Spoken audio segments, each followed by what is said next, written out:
What makes a good charity?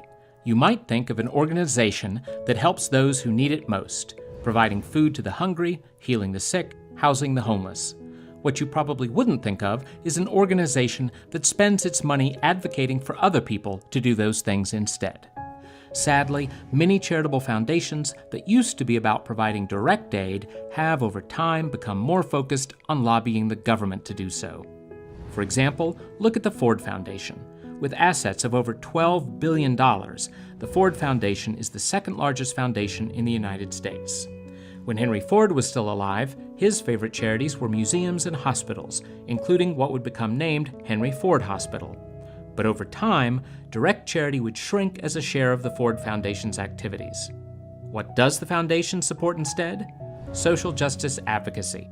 In 2015, the Ford Foundation spent about $52 million on left-wing political advocacy.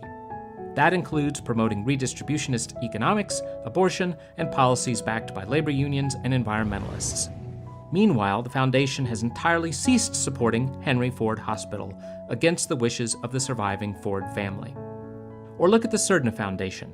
In 1 year early in the foundation's life, 27% of its grant dollars went to support Wesleyan University, where John Emery Andrus, the foundation's founder, graduated.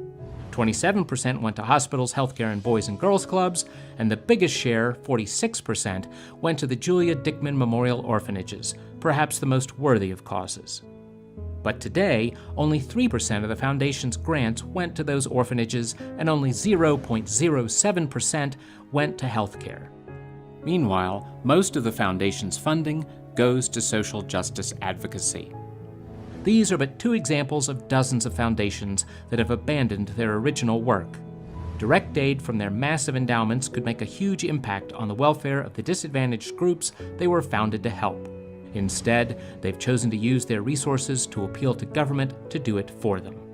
Sadly, if they'd kept working to fulfill their original mission, perhaps government intervention wouldn't be needed today.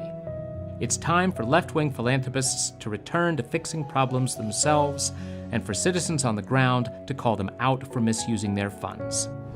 I'm Scott Walter. If you liked this video, please help us share it and subscribe to our account. Thanks for watching.